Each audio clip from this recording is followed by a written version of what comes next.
Sejam bem-vindos ao segundo episódio do Papo de Esquina. Aqui comigo, Gabi, também o Thiago aqui ao meu lado. E hoje vamos dar uma atenção especial ao time do Brasil, a nossa seleção, nosso país, e as suas possíveis medalhas a serem conquistadas durante as próximas semanas. Paris. Torre Eiffel. Política. Entretenimento. Brasil. Diversidade. Icônico. Atletas. Emoção. Competição. Trabalho em equipe. Espírito esportivo.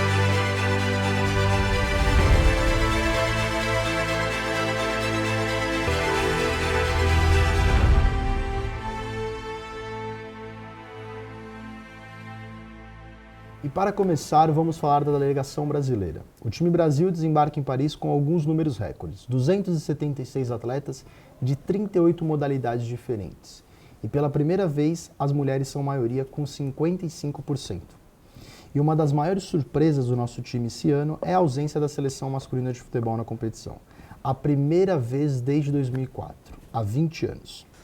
É uma decepção o Brasil não estar no torneio esse ano, ainda mais depois de 2 conquistas de ouro olímpico, inédito no Rio 2016, depois a gente ganha de novo em Tóquio. Tinha uma expectativa para a gente estar lá esse ano, o time era realmente bom, mas foi mal comandado e ali na pré-Olimpíadas a gente perdeu para o Paraguai, perdeu para a Argentina e ficamos de fora da vaga olímpica. São só 2 vagas para países sul-americanos, mas o torneio tá bom, tem times interessantes, principalmente a Argentina, que para mim é a grande favorita. Eles vêm vivendo grande a frase, tanto no futebol sub-23, né, que é o formato olímpico, são só jogadores até 23 anos, com 3 exceções, tanto também de todas as idades, assim dizendo, né, eles acabaram de ganhar mais uma Copa América.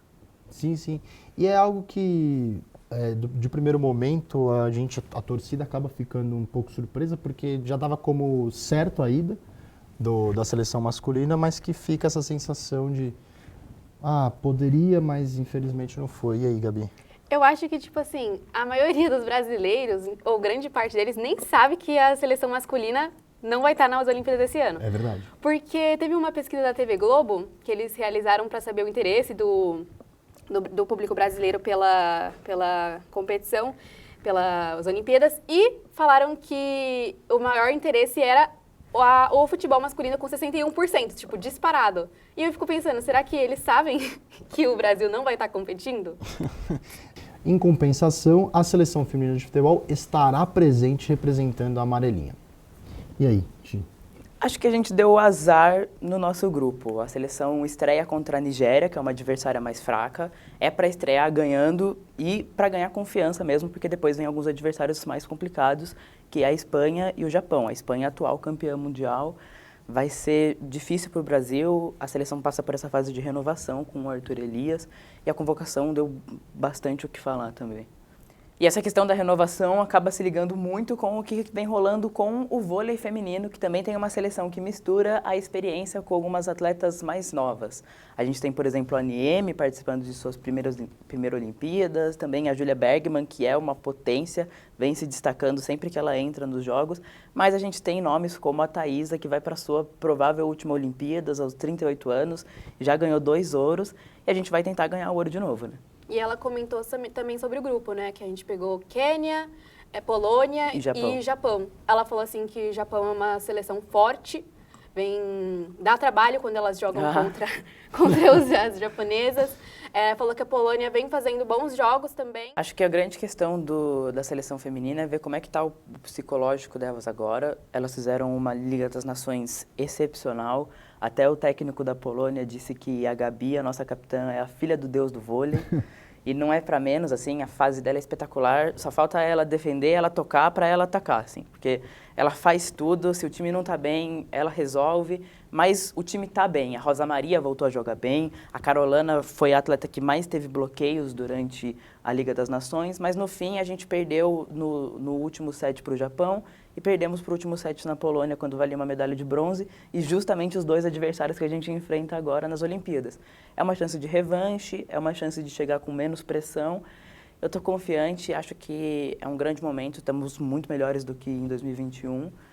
Diferente da seleção masculina, que o cenário é bem mais complicado. Bem triste também. E a estreia da seleção feminina de vôlei é contra a Quênia, né? Isso. Exatamente. Com relação, jogando para o lado masculino, tem essa parte um pouco da renovação do elenco, mas alguns problemas ali psicológicos com certos jogadores. Como que está essa situação com o vôlei masculino? Olha, o vôlei masculino tá mal faz bastante tempo.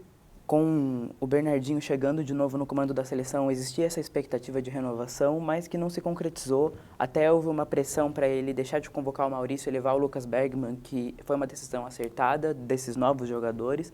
Mas, por exemplo, o Douglas Souza, que poderia fazer parte desse novo ciclo, decidiu se aposentar da seleção precocemente, né, Gabi? Sim, essa questão da saúde mental do Douglas é muito importante da gente debater, porque apesar de ele não estar presente, não vai jogar nessa edição dos Jogos Olímpicos, em 2018 ele decidiu com o empresário dele encerrar o ciclo olímpico.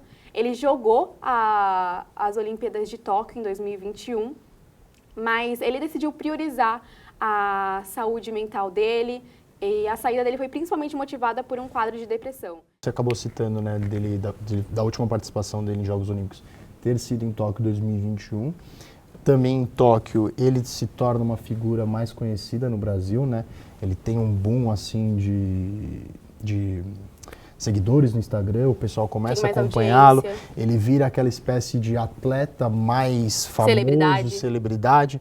Então é um momento que é difícil de saber dividir, acredito, né? Porque você tem os papéis como celebridade, tem alguns papéis como atleta, e ele sempre deixou claro nas suas redes que a prioridade dele não era se tornar uma celebridade, sim se dedicar ao esporte, ao vôlei. E essa relação de redes sociais com a rotina de atleta, a exposição excessiva sempre das redes, talvez gere um pouco de desconforto psicológico. É natural em algumas pessoas, né?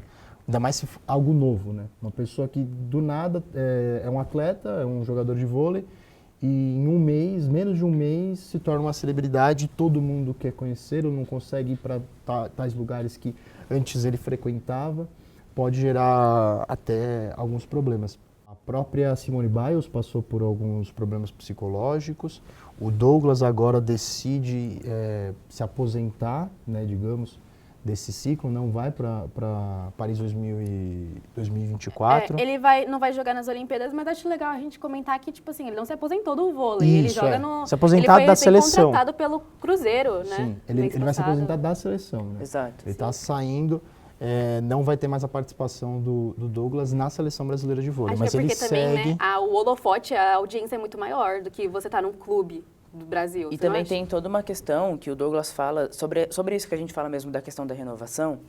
O Douglas, ele está desde das categorias de base na seleção. Ele fala sobre não ter férias, sobre não ter tempo para passar com a família dele, para passar com os amigos dele, porque tem toda a temporada, quando para a temporada, começa os jogos das seleções. Então, ele faz essa vida desde que ele era adolescente. Você ser um atleta de alta performance não é uma coisa relacionada à saúde, né? Muita gente acaba se confundindo isso. Você ser um atleta de alta performance é você se entregar ao máximo, tanto fisicamente quanto psicologicamente. O Douglas acaba priorizando a sua saúde e é um debate que ganhou muito mais destaque com a Simone Biles, que, falando em alta performance, a gente tem que falar dela, que é uma das maiores ginastas de todos os tempos e que agora retorna para Paris, para nossa alegria como fãs do esporte.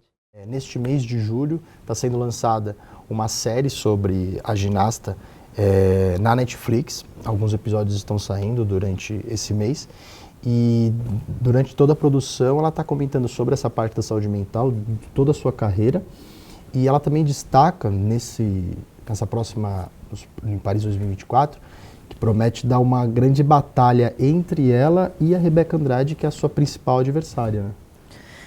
A Rebeca vem se destacando cada vez mais, ela conquistou alguns ouros em Tóquio, mas muito por conta da Simone ter desistido. Então a gente fica apreensivo, a gente fica ansioso para ver o que a Rebeca vai conquistar agora, disputando mesmo com a Simone. E a Rebeca está focada em conseguir a medalha de ouro mesmo, tanto que o Kobe vazou antes da hora um vídeo em que ela treina o triplo twist Yurchenko, que é um salto que nunca foi realizado em nenhuma competição internacional e que, se ela conseguir realizar, provavelmente ela vai conseguir tirar essa medalha da Biles. A gente fica na torcida. A gente pode comentar sobre Isaquias Queiroz, que é dono de 4 medalhas da canoagem e ficou algum tempo também sem treinar, alguns meses, e voltou em maio deste ano. Em entrevista ao Sport TV, ele comentou, né, que preferiu se afastar um pouco do esporte, dedicar esse tempo afastado para ficar com a família, ficar com o primeiro filho dele, o Sebastian. E ele até comentou que esse tempo gerou até uma sensação nele de querer estar ali por conta de ser muito competitivo, participar muito do esporte, ser um atleta que gosta dessa sensação.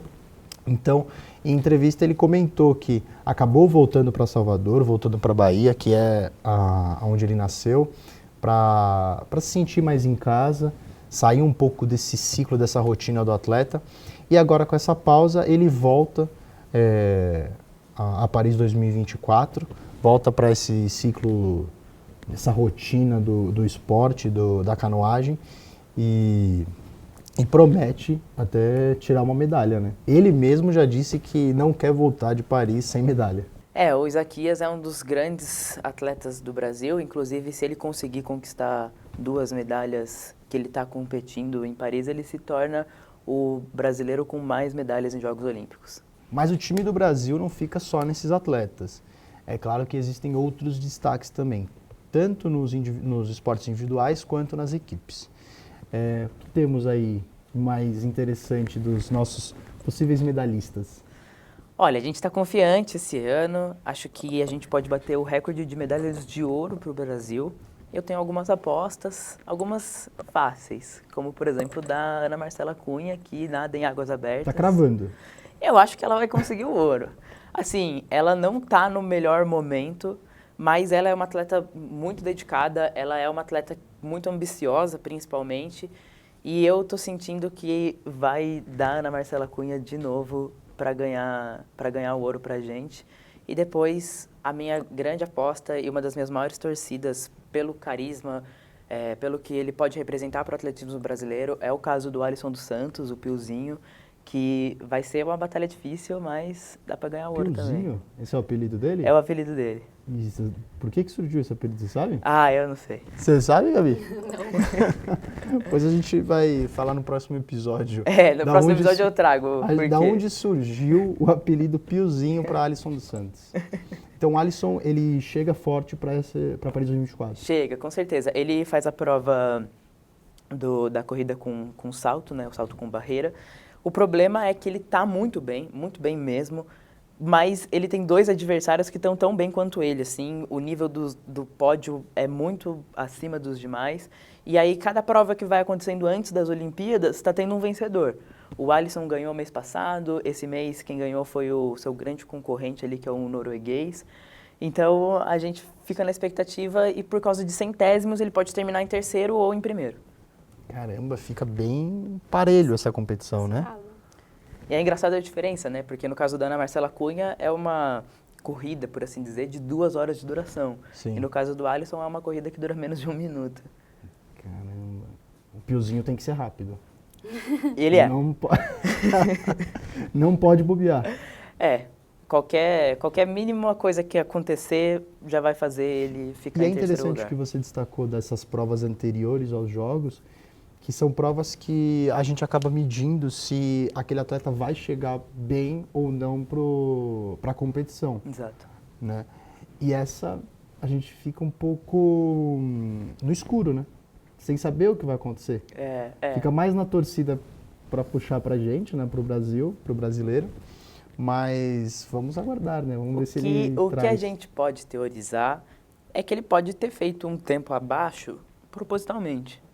porque é uma competição que não vale tanto quanto o ouro olímpico. Então, ele correu um pouquinho mais devagar, terminar em terceiro lugar. Quase uma teoria da conspiração isso. Não, dá pra dizer que ele tá jogando a pressão pros adversários dele. Eles que ganharam as últimas, então eles que têm O a esforço responsabilidade maior do tem que ser de ouro. vocês. Sim.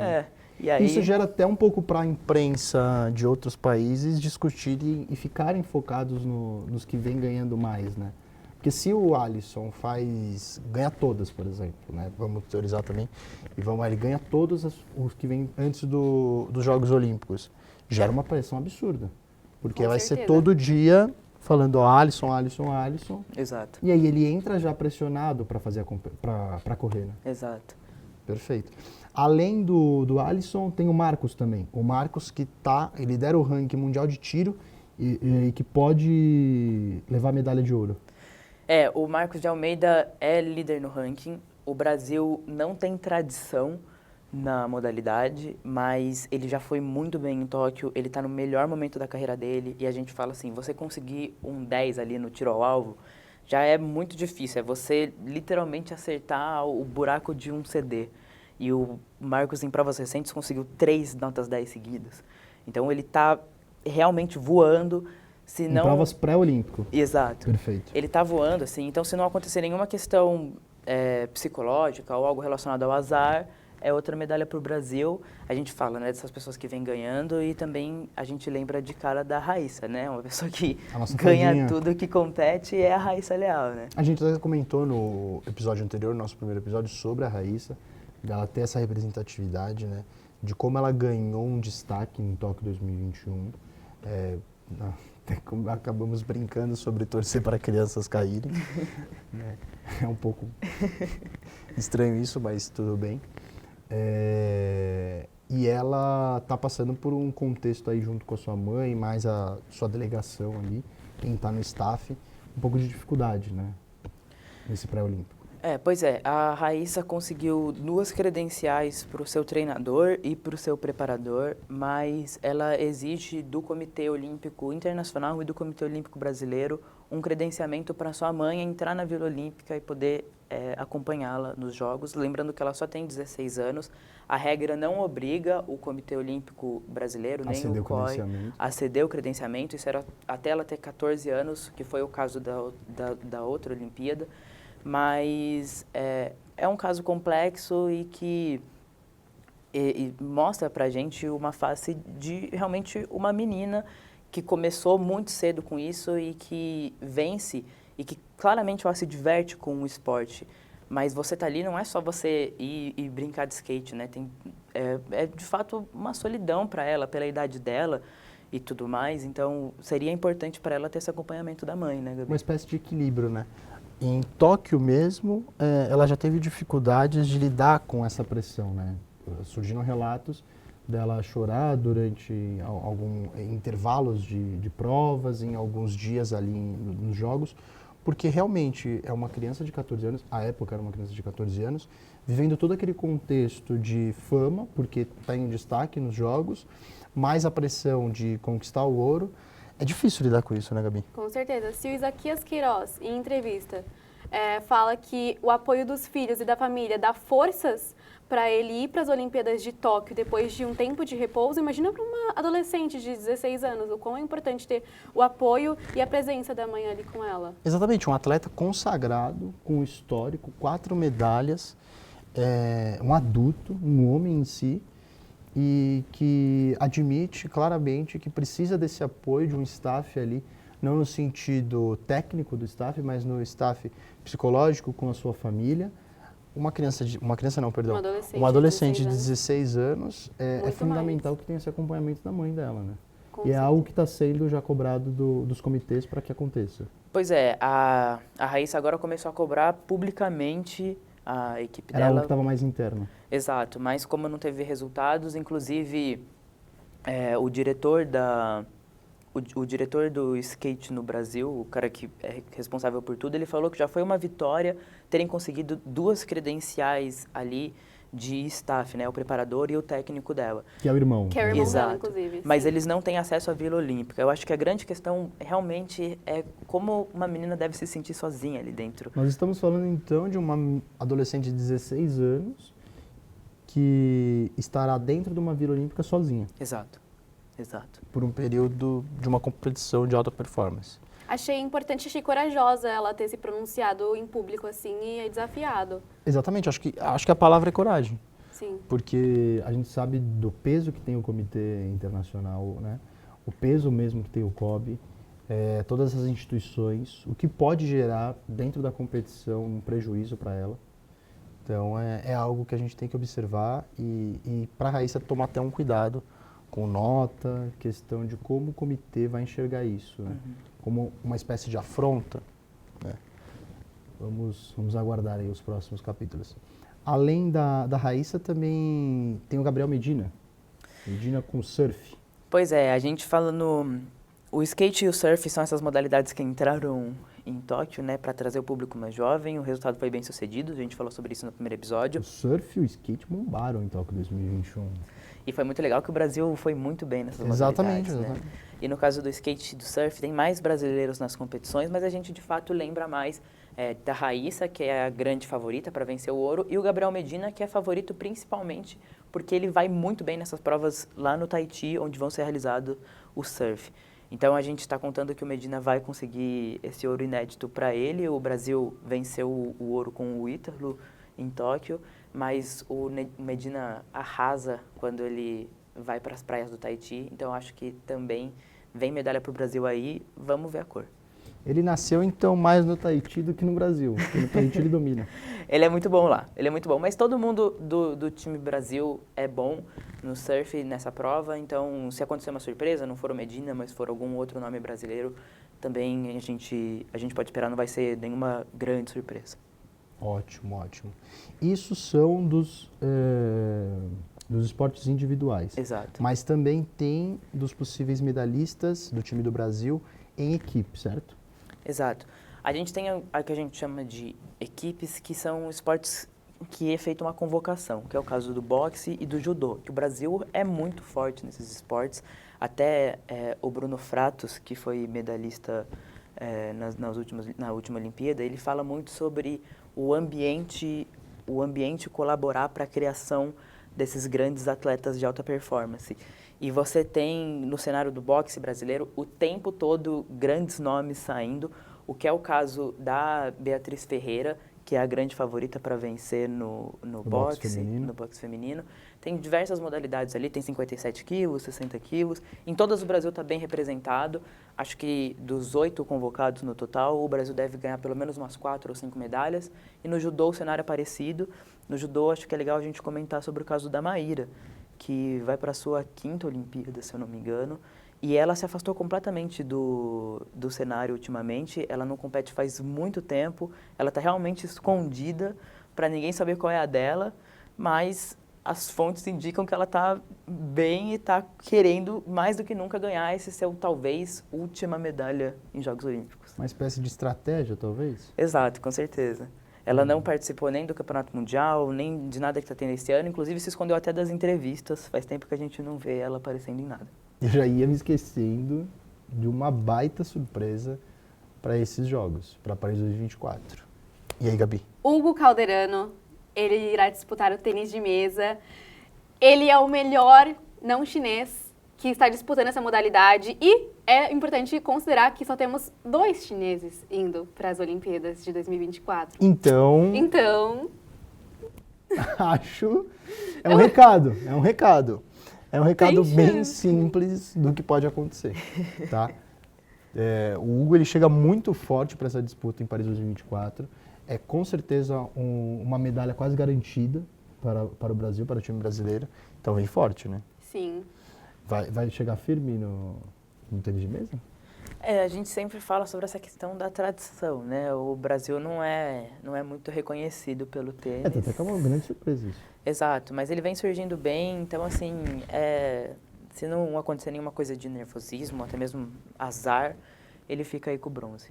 Agora que a gente já comentou dos possíveis medalhistas, de todos os atletas, falou de tudo que tinha para falar, vamos falar nossa opinião. Para quem a gente está torcendo, qual Exato. modalidade a gente vai acompanhar mais. Boa. Porque a gente já falou de tudo, já falou do time brasileiro completo, né? E assim, tudo bem, tem esses possíveis medalhistas, essas algumas grandes surpresas que podem acontecer, mas no fim das contas a gente sempre acaba acompanhando um esporte, tem um esporte mais especial. E aí, Gabi, qual que é o seu esporte que você olha assim e pensa, esse eu guardo com o maior carinho? Eu acho que eu vou acompanhar mais o vôlei de quadra, porque tem a Thaísa, vai ser a última, provavelmente vai ser a última Olimpíada dela, porque na verdade a de Tóquio seria a última Olimpíada dela, depois de uma cirurgia no joelho que ela passou. E enfim, acompanhar esse fim de carreira dela, que já está com 37 anos. 38, está com 38 anos. Vai ser legal acompanhar. Eu gosto da equipe, gosto das atletas, então eu estou na torcida pelo vôlei de quadra e vou dar um querer na Thaísa. Eu acho legal você comentar do vôlei, porque eu também tenho esse carinho com o vôlei. Gosto também. Eu, por exemplo, entre vôlei feminino e masculino, eu sou muito mais vôlei feminino. Obrigado, acho, Ronaldo. né? Obrigado, Esteticamente mais bonito de se ver, tecnicamente algo mais leve, né? O masculino é bola pra cá, e vai pra lá, não sei o quê. E você nem consegue ver onde tá a bola e sai ponto do nada. Eu acho que é até mais gostoso. Eu tô junto com a Gabi. A minha torcida é a minha... Eu vou acompanhar mais o vôlei feminino. Gente, vocês sabem que eu sou obcecado por vôlei... Não, mas aí pera um pouco. Calma aí, os calma três... Calma. Aí o vou pessoal chegar lá, vai vou olhar... chegar Não, lá. mas o Foi pessoal vai olhar e combinado. vai falar que foi combinado, cara. Mas até o Pedro Bial disse isso num comercial novo da Globo, que os brasileiros adotaram o vôlei sendo o xodó, né? A modalidade que a gente gosta de acompanhar, principalmente a seleção feminina mesmo, assim. A gente torce muito por elas sempre. Eu acompanho o ciclo todo e a gente viu como a seleção parecia que a gente, quando olhava em 2022, parecia que a seleção ia passar vergonha em Tóquio e a gente foi evoluindo, até que no momento somos a melhor seleção do mundo, com certeza. Mas para não ficar no vôlei, eu vou falar da dupla Bia Haddad e Luísa Stefani, que vão estar no tênis. Que, o Brasil em Tóquio, a nossa dupla era a última colocada no ranking e a gente pegou medalha. Então agora, com a Bia Haddad e com a Luísa, eu acho que a gente tem que torcer para acontecer alguma coisa. É igual o Bruno Fratos disse depois que ele conseguiu a medalha, os caras é bom, só que nós é ruim. Então, vai dar Bia Haddad, eu tô confiando muito que vai sair uma No medalha aí sentido de de novo. mal. Nós é Chegar mal. e ir pro embate. Exato, entendeu? A gente vai na raça e não quer saber quem tá do outro lado e vai ser raquetada nelas. Então o brasileiro tem a raça, tem a vontade. Tem. Persistência. Exato. Eu vou contar um bastidor aqui para vocês, que a nossa diretora Clarissa, ela considera a Bia Haddad icônica, tá? Ela não tá aqui com a gente na gravação, tá? Mas ela considera a Bia Haddad Uma diva, né? Uma Então, diva.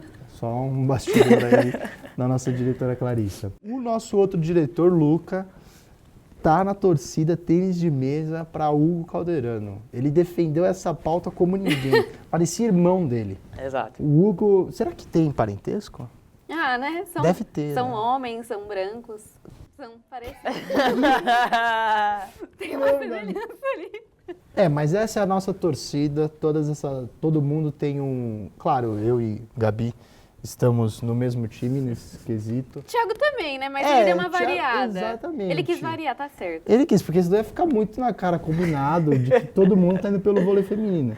Que, aliás, é a sensação, pô. O vôlei feminino é muito bom de ver, gente. É gostoso. Mas é isso. Cada um tem a sua torcida. O Luca com o Hugo, a Clarissa com a Bia. Cada um com os nossos esportes e atletas. Mas a gente vai ficando por aqui. Esse foi mais um episódio do Papo de Esquina Paris 2024. E até o próximo episódio. Obrigado, Gabi. Obrigado, Ti. Vamos para essa cobertura fantástica dos Jogos Olímpicos. Vamos lá. No próximo episódio, a gente vai falar sobre a abertura dos Jogos, que promete ser impecável, esplêndido, maravilhoso. Até mais. Até!